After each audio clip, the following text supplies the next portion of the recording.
반갑습니다. 성경사랑방 박은조 목사의 누가복음 다시 읽기 박은조입니다. 또 다시 여러분을 뵙게 돼서 대단히 반갑습니다. 여러분 잘 지내셨습니까? 네. 우리 상재 씨는 두 번 못 만나고 지금 네. 그렇습니다. 오랜만에 만난 셈인데 지난 한 주간 그리스도인으로서 내가 걸어온 길이 어떤 길인가 하는 것에 대한 간단한 소감, 생각나는 사건, 에피소드, 반성, 뭐든지 생각나는 게 있습니까? 있을까요, 누나들? 좁은 길로 가라고 하셨잖아요. 근데 그게 열심히 한다고 해서 또 이렇게 교회 친구들 보면 나름 좁은 길로 가고 있는 것 같은데 또 주변의 연예인 친구들을 보면 나만 이렇게 자꾸 좁은 길로 가는 거 아닌가. 다들 저렇게 그냥 잘 가는데 굳이 이렇게 또 해야 되나 이런 갈등이 솔직히 없는 건 아닌 것 같아요. 그렇죠. 그러다가 손해보는 거 아닌가? 도태되는 거 아닌가? 꼭 이게 옳은 길인가? 네. 필수인가 선택인가? 필수라고 하셨는데. 예, 그 고민을 가지고 우리가 오늘 또 누가복음 오늘 본문 말씀을 또 다시 한번 생각해 보겠습니다.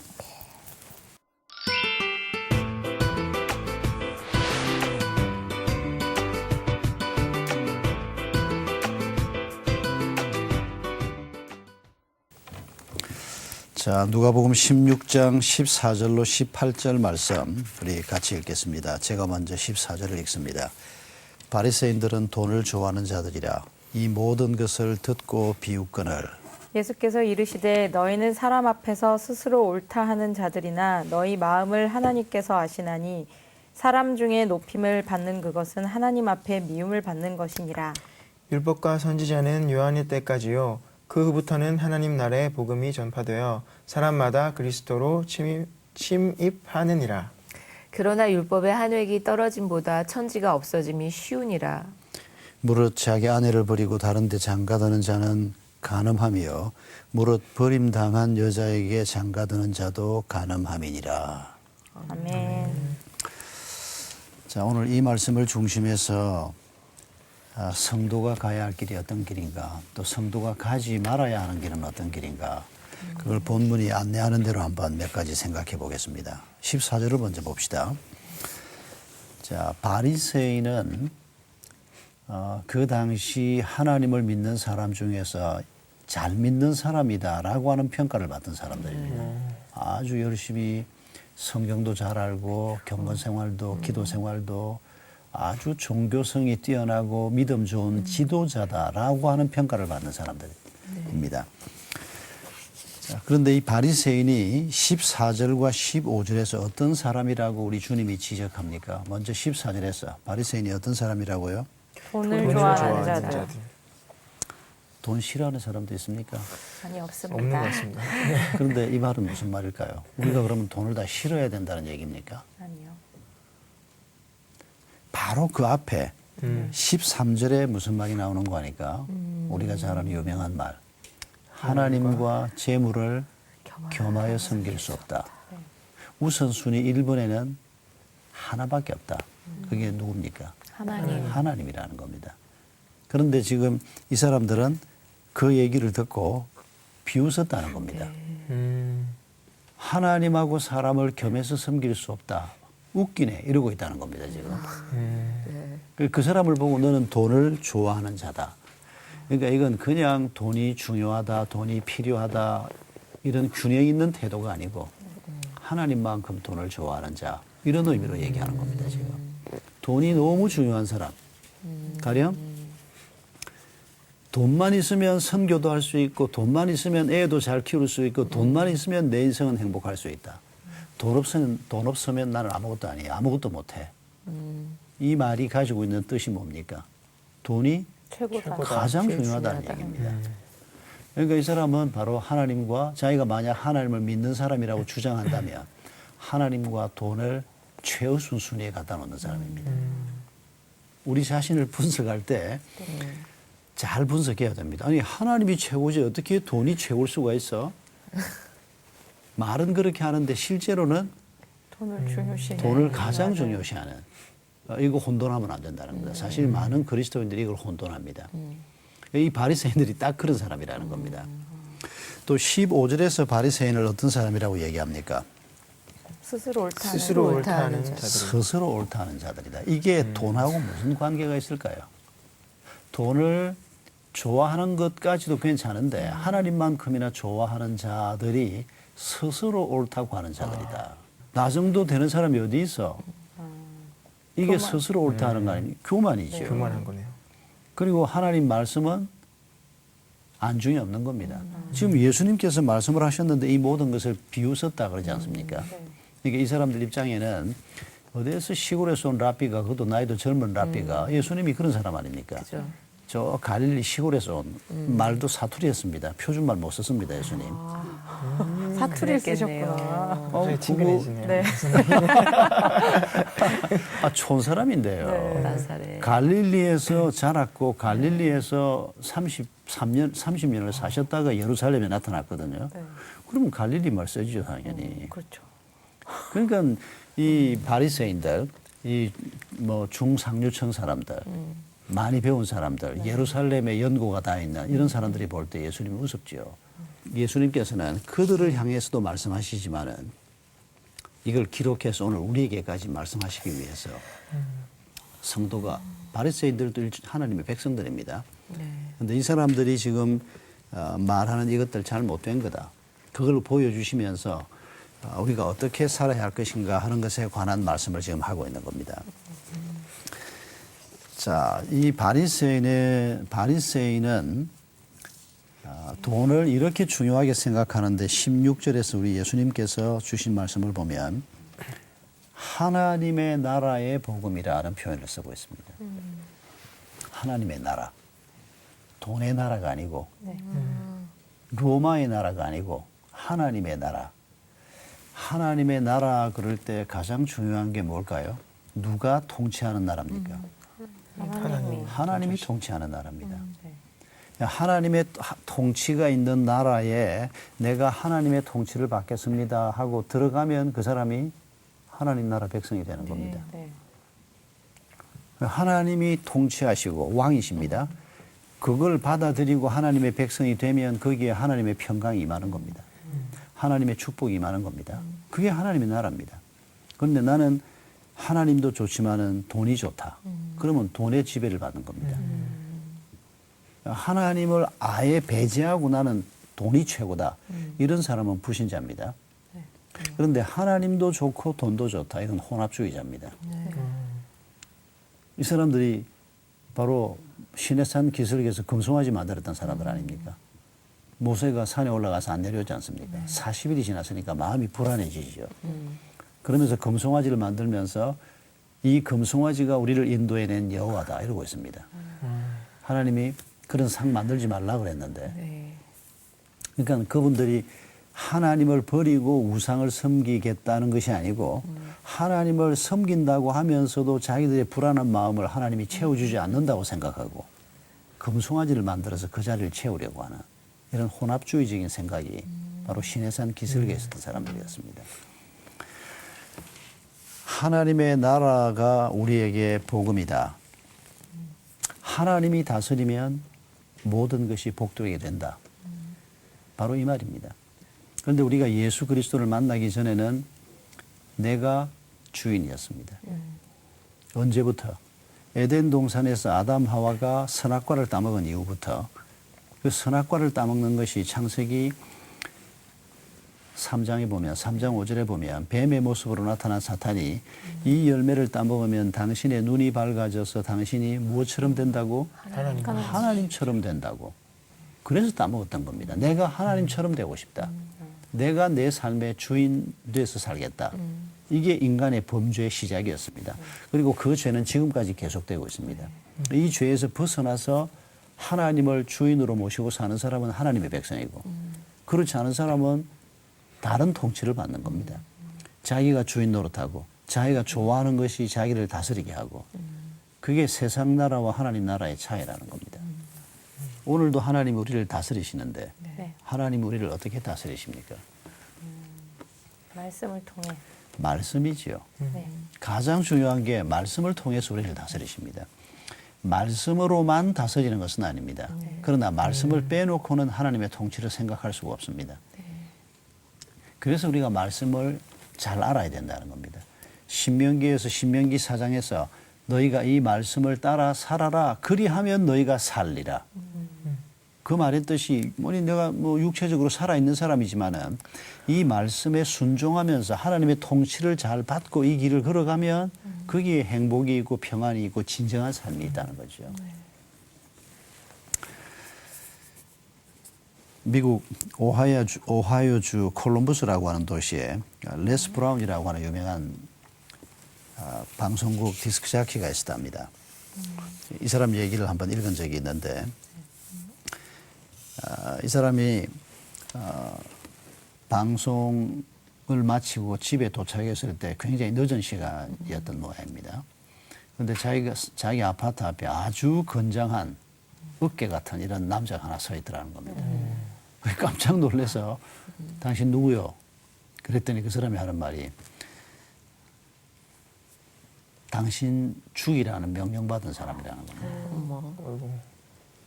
너무 놀래가지고 이 사람이 우리가 죽일 생각은 없어. 그래서 둘이서 얘기를 해보니까 이 사람은 방금 교도소에서 출소한 지 며칠 안 된 사람이었습니다.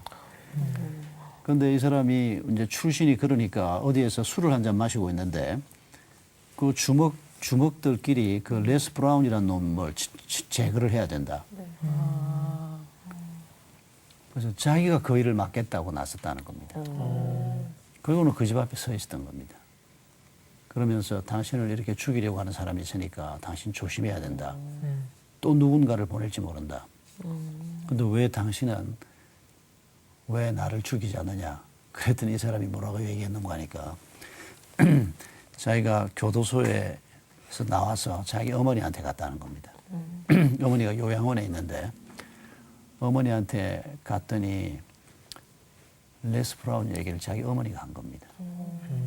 그 방송에서 유명한 그 사람인데 진행자인데 그 사람이 자주 자기한테 와서 성경도 읽어주고 자기한테 와서 위로도 해주고 그 사람 너무너무 좋은 사람이다. 이런 얘기를 어머니한테 들었는데 술집에서 이 사람 죽이려고 하는 살인 청부의 얘기를 들은 겁니다. 이 사람을 보호하기 위해서 이 청부업자가 중간에서 이런 역할을 했던 겁니다. 이게 가이드 포스트에 실렸던 실화입니다. 레스 브라운이라고 하는 사람을 만약 우리 입장이라고 한번 해봅시다. 이 사람이 왜 이런 일을 당했는가 하니까 이 사람이 방송에서 그 도시의 아주 유력한 사업가를 비난을 했어요. 무슨 비난을 했는가 하니까 가수들을 데리다가 이제 뭐 술집도 하고 비즈니스를 하는 사람인데 광고를 하기는 뭐 최고급 뭐 제일 유명한 가수들을 온다. 이래가지고 술값도 비싸게 받고 근데 정작 데려오기는 아주 삼류 가수들을 데려다 놓고 아주 고약한 방식으로 사업을 했다는 거예요. 이 사람이 방송에서 그 얘기를 언급하고 이건 잘못된 거다. 그러니까 이 사업가가 이 친구 살려뒀다가는 내가 내 사업에 큰 영향을 미치겠다. 그래서 이 친구를 제거해야 되겠다는 생각을 했다는 겁니다. 내가 레스 브라운이라면 어떻게 할까요? 아유, 그 쓸데없이 왜 그런 유력한 사람을 건드려가지고 그것도 방송에서 얘기를 해가지고 당장 그 사람들이 화를 내고 저희가 저거 어떻게 해버리겠다 그 생각 할 건데 그러면 지혜롭게 사는 게 뭘까요? 그런 얘기 하지 말고 좋은 얘기만 하고 그래야 방송에서 롱런할 수도 있고 그게 성도가 살아가야 할 길일까요? 아니면 잘못된 것은 잘못됐다고 얘기하는 게 우리가 해야 될 일일까요? 잘못된 걸 잘못됐다고 얘기하는 게 우리의 길입니다. 이게 참 보통 일이 아니라는 겁니다. 네. 내가 그렇게 얘기하면 모든 사람이 박수를 쳐주고 잘못된 건 고쳐지고 이러면 얼마나 좋겠습니까? 그런데 그렇게 되는 게 아니고 욕이 돌아오고 잘났다 그러고 이런 현실 속에서 우리가 그리스도인의 길을 걸어가야 하는 이게 하나님이 통치하는 세상이라고 하면서도 하나님의 통치와 함께 지금 여전히 사탄의 통치 하나님의 통치에 반대하는 세력들이 우리 주변에 함께 있는 이 상황 속에서 우리가 겪게 되는 어려움이라는 겁니다. 우리가 어떤 믿음의 선택을 할 때 반드시 대가를 치루어야 되는 어려움이 따를 겁니다. 하나님이 인도하는 길을 걸어가면 모든 것이 축복이다. 예, 결과적으로는 우리가 그걸 믿습니다. 그런데 과정에서는 그렇게 되지 않습니다. 외로움을 당하고 손해를 봐야 되고 심지어 같이 예수 믿는 사람들까지도 우리를 이해하지 못하고 비난하는 이런 일은 얼마든지 있을 수 있다는 겁니다. 자, 이런 하나님 나라에 대한 말씀, 하나님이 말씀으로 통치하는 것, 그리고 우리가 말씀을 좀 더 바르게 잘 깨달아야 하는 것, 이게 하나님 나라 복음인 것을 우리가 생각하면서 자, 16절 말씀으로 다시 돌아갑니다. 자, 율법과 선지자는 요한의 때까지요. 그 후부터는 하나님 나라의 복음이 전파되어 그리로 침입한다. 이런 말씀을 하는데 자, 율법이 우리 예수님의 하나님 나라 운동과 상관이 없다는 뜻인가요? 율법이라고 하면 구약을 얘기합니다. 좁은 의미로는 모세오경을 얘기하고 율법과 선지자라고 하면 이건 구약을 의미하는 겁니다. 오늘 우리 예수님의 하나님 나라 운동에 동참한 사람들이 구약은 필요 없는 책이라고 생각합니까? 아니요. 구약이 필요하지 않습니까? 네. 그런데 지금 율법과 선지자는 요한의 때까지요. 이게 구약을 의미하는 겁니다. 그리고 이제 요한의 뒤를 이어서 이 땅에 오신 예수 그리스도로부터 지금 하나님 나라 복음이 전파돼서 지금 전 세계로 흩어져 가는 걸 얘기하는 겁니다. 구약을, 율법을 우리가 어떻게 이해해야 할 것인가? 이건 오늘 우리 그리스도인들에게 아주 중요한 질문입니다. 구약에 분명히 있는데 오늘 우리는 왜 이렇게 하는가? 이거 바르게 정립이 안 되면 신앙생활은 엉뚱한 대로 흘러갈 수 있습니다.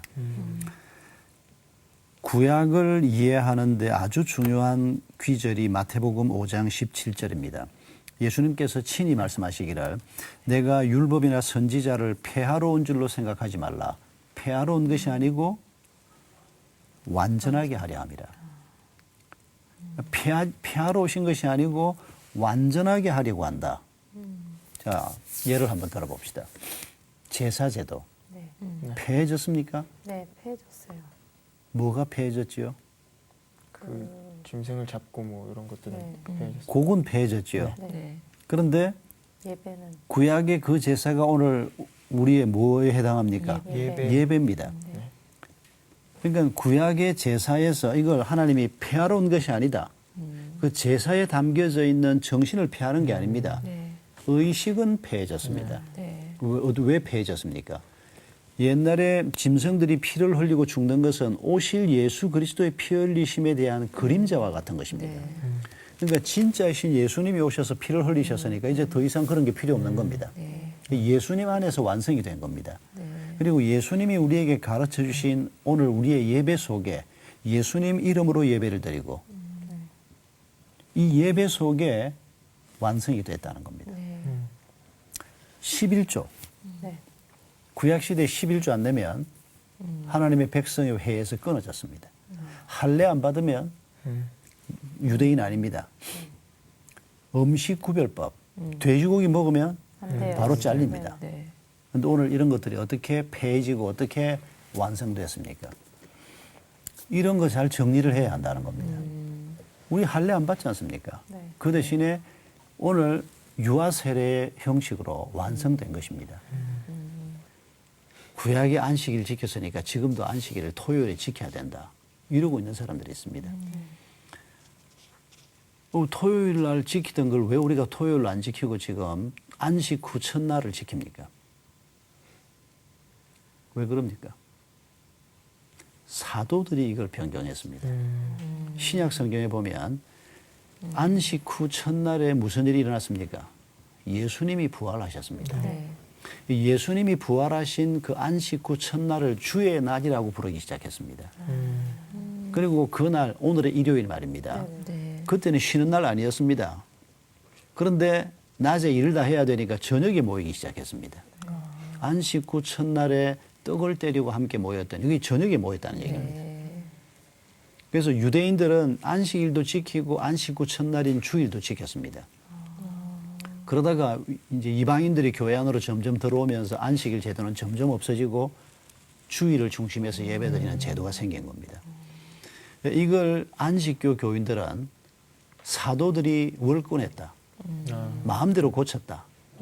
그러면 그 말은 신약 성경을 부인하는 겁니다. 신약 성경에서 안식 후 첫날에 떡을 때리고 모였고 그게 성령의 인도하심이라고 나오거든요. 네. 이런 말씀에 대한 바른 이해를 우리가 갖지 못하면 하나님의 나라가 제대로 세워질 수가 없는 것입니다. 16절에서 또 한 가지 보십시다. 하나님의 나라 복음이 전파되고 사람마다 이 하나님 나라를 침입한다라고 말하고 있습니다. 이게 무슨 뜻일까요? 하나님 나라를 침입해 본 적이 있습니까? 도둑도 아니고 침입. 뭐 하나님이 다스리는 나라가 여기 우리 눈앞에 있습니다. 네. 침입한다는 말은 내가 거기로 막 이렇게 뚫고 들어간다는 얘기입니다. 그럴 마음이 있습니까? 마음이 있는 게 아니라 이미 그렇게 해서 들어와 있죠, 하고 지금. 있습니다. 네. 그걸 얘기하는 겁니다. 이 침입이 단어가 그래가지고 조심스러워지네요. 제가. 예, 굉장히 적극적으로 우리가 이 하나님의 나라에 막 뚫고 들어가고자 하는 사실 우리가 뭐 들어가고 싶다고 들어갈 수 있는 건 아니고 하나님께서 우리를 부르시고 하나님이 깨닫게 하셔야 들어오는 거지만은 그러나 우리 입장에서 이 하나님의 나라를 사모하고 하나님 나라 백성이 되기를 원하고 그 나라에 내가 막 뚫고 들어가려고 하는 이런 자세를 하나님께서 예수님께서 우리에게 말씀해 주시는 게 아닌가 하는 느낌입니다.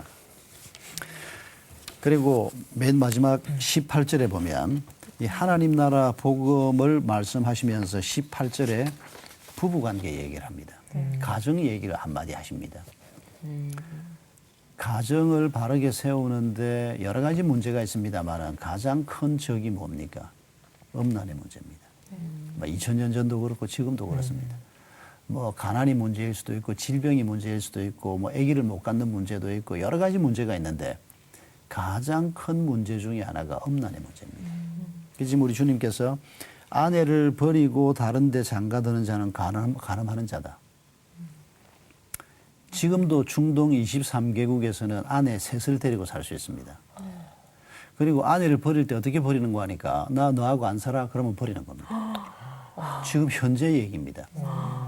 이 회교권 사람들은 여자를 사람으로 생각하지 않습니다. 그게 구약의 가르침이라고 생각합니다. 그런데 그건 성경을 잘못 이해하는 겁니다. 예수님께서 지금 하시는 말씀을 보십시오. 이 당시가 유대인들이 일부 다처 제도가 이루어지고 있을 때입니다. 그런데 주님은 지금 말하기를 네가 아내가 둘이건 셋이건 그 아내를 버리지 말라는 겁니다. 그리고 예수님의 제자들이 성경을 가르치면서 한 아내의 남편이 돼야 한다라고 일부 일처제를 바로 주장하기 시작합니다. 그러니까 구약에서 일부 다처 제도를 허락했으니까 지금도 일부 다처 제도가 문제없다? 아닙니다. 그건 성경을 잘못 해석하는 겁니다. 잘못된 것이지만은 한시적으로 허락하는 것이 성경에 자주 나타납니다. 잘못된 건데도 불구하고 어느 정도 허용하는 이런 것들이 좀 나타납니다. 대표적인 게 일부 다처 제도입니다. 그런데 우리 주님이 지금 간음하지 말라, 아내를 버리지 말라, 그리고 버려진 아내를 아내로 취하지 말라. 그 남의 아내이기 때문에 네. 지금 이런 가르침을 주고 있는 겁니다. 어떻게 하면 하나님의 나라를 우리가 제대로 세워갈까? 그런데 그 하나님의 나라가 중심에 가정이 있습니다. 가정이 하나님의 나라로 하나님의 통치를 받는 나라로 잘 세워지면 교회 공동체도 저절로 세워지고 우리 사회도 저절로 세워질 수 있습니다. 가정이 무너지기 시작하면 하나님 나라도 세우기 어렵습니다. 그런 관점에서 우리가 이 말씀을 하나님의 나라가 침입을 받는다. 그리고 율법은 한 획 한자도 없어지지 않는다. 변개되지 않는다. 천지가 없어져도 율법은 없어지지 않는다. 그리고 일부 다처 제도가 시행되고 있던 때 자기 아내를 버리지 말라. 그 아내들을 위해서 할 수 있는 모든 노력을 다해라. 버려진 남의 아내를 또 살면 안 된다. 아주 엄격한 지금 이 부부 생활의 윤리를 가르치고 있는 겁니다.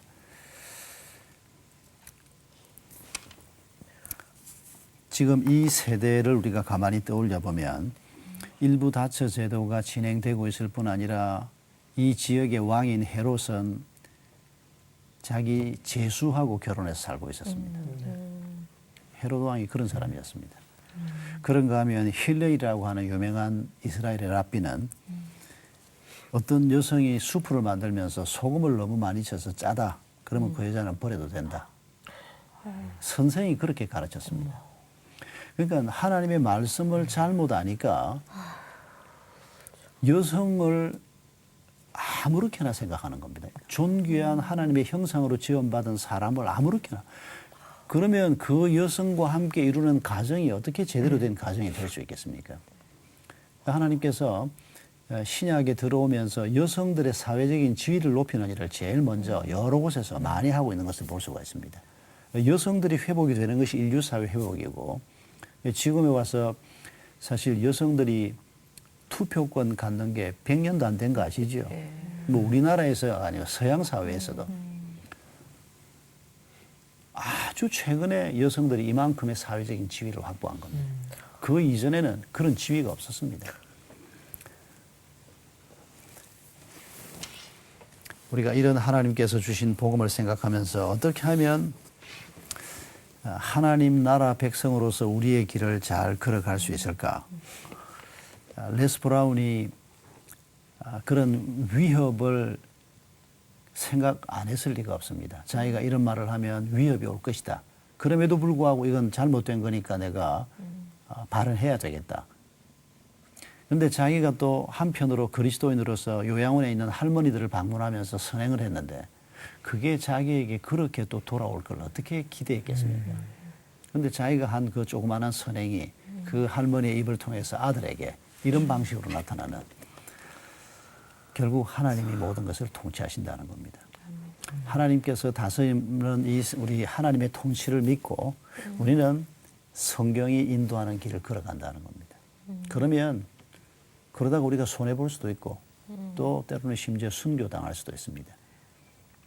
그러나 하나님이 만약 허락하신다면 그것도 우리가 감수하자는 겁니다. 그러나 하나님이 통치하는 세상에서 최후의 성자는 우리라는 겁니다. 진리라는 겁니다. 그게 하나님 나라께서 주시는 약속의 말씀인 것을 생각하면서 예수 오꼬마이 에끼미 깡와 일본어예요? 일본말 같지요. 네. 이게 파푸아뉴기니아의 메케오 부족을 합니다. 일본어가 아니네. 당신은 예수님을 닮은 사람입니다. 라고 하는 뜻이랍니다. 예수 오꼬마이 에끼미 깡와. 이 메케오 부족은 내륙 지방에 파푸아뉴기니아 내륙 지방에 사는 종족인데 한 2만 명 정도가 있답니다. 여기에 1990년도에 들어간 한국 선교사가 있습니다. 이 선교사를 제가 영국에 제가 87년에 영국에 가서 한 2년 반 있을 때 이 선교사를 그때 만났습니다. 정재순 선교사라는 형제인데 그때 영국 와서 이제 준비하고 내가 89년에 한국으로 돌아왔는데 이 형제는 이제 그 이듬해 90년도에 바로 이 부족으로 들어갔습니다. 번역 선교사들이 여기에 있으면서 이제 거기 말 배웁니다. 말을 배우면서 이 사람들은 문자가 없거든요. 문자를 이제 만드는 겁니다. 세종대왕이 되는 겁니다. 그리고 그 문자를 가지고 그 사람들의 성경을 번역하는 겁니다. 그러면 자기들의 원주민어로 성경을 읽을 수 있는, 마들랭귀지로 성경을 읽을 수 있는 그 작업을 하는 사람들이 번역 선교사들입니다. 우리 한국 선교사 중에서 이 정재순 선교사가 여기에 들어가서 신약 성경을 다 만들었습니다. 그리고 거기에 있는 제자들, 자기가 전도한 사람들이 또 함께 동참해서 구약까지 만들었습니다. 이야. 대단하다. 오랜 세월이 걸리죠. 신약을 뭐 완성하는 데만 해도 뭐 1999년에 신약을 완성했다고 하니까 꼭 9년 걸려서 그 작업을 했다고 그러는데 참 놀라운 일이 아닐 수가 없습니다. 저는 번역 선교사들을 생각할 때마다 하나님의 말씀이 얼마나 중요한가를 삶을 가지고 보여주는 사람들입니다. 하나님의 말씀이 전파되는 일을 위해서 인생을 건 사람들입니다. 우리는 그리스도인으로서 뭐 번역 선교사로 부름을 받지는 않았는데 그러나 우리가 선 자리가 있지 않습니까? 여기에서 우리는 어떤 길을 갈 것인가? 모든 사람이 지금 내가 서 있는 이곳에서 어떻게 하나님의 통치를 받고 살 것인가? 이걸 발견하고 걸어가는 것이 신앙생활이라는 것입니다. 주부는 주부대로, 학생은 학생대로, 사업을 하는 사람은 사업하는 사람대로 각자 자기의 부름을 따라서 이번 한 주간도 우리가 이런 길을 잘 걸어가 볼 수 있기를 바랍니다. 기도하겠습니다. 감사하신 주님, 저희들이 어떻게 저희들에게 허락하신 인생길을 걸어가야 할지 성경을 통해서 또 성령 하나님을 통해서 말씀해 주시고 인도해 주심을 감사합니다. 하나님을 사랑하고 하나님을 잘 안다고 하면서도 바리새인들은 돈을 하나님만큼이나 소중히 여기면서 자기 스스로 옳다 하면서 하나님의 가르침을 받지 않았던 자들이었습니다. 저희들이 그런 자가 되지 않도록 주님 저희를 도와주시옵소서. 하나님께서 주시는 이 하나님의 통치를 특별히 말씀의 통치를 제대로 받게 해주시고 하나님의 말씀의 통치를 받을 때 우리에게 풍성한 생명이 역사하게 될 것을 기대하면서 또 한 주간 우리의 길을 가게 해 주시옵소서. 예수님의 이름으로 기도하옵나이다. 아멘.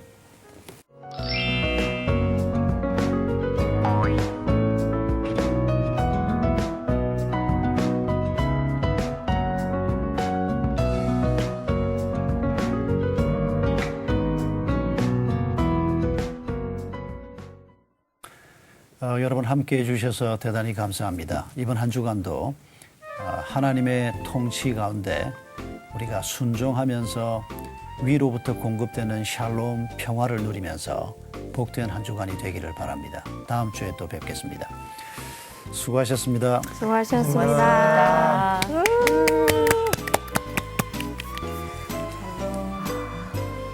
선생님, 촉촉 샬롬이라는 말은 그 뜻이 뭔가요? 촉촉?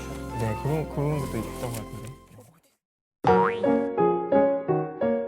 성경 사랑방 홈페이지에 궁금하신 점이나 시청 소감을 남겨주신 분들에게는 추첨을 통해 선물을 드립니다.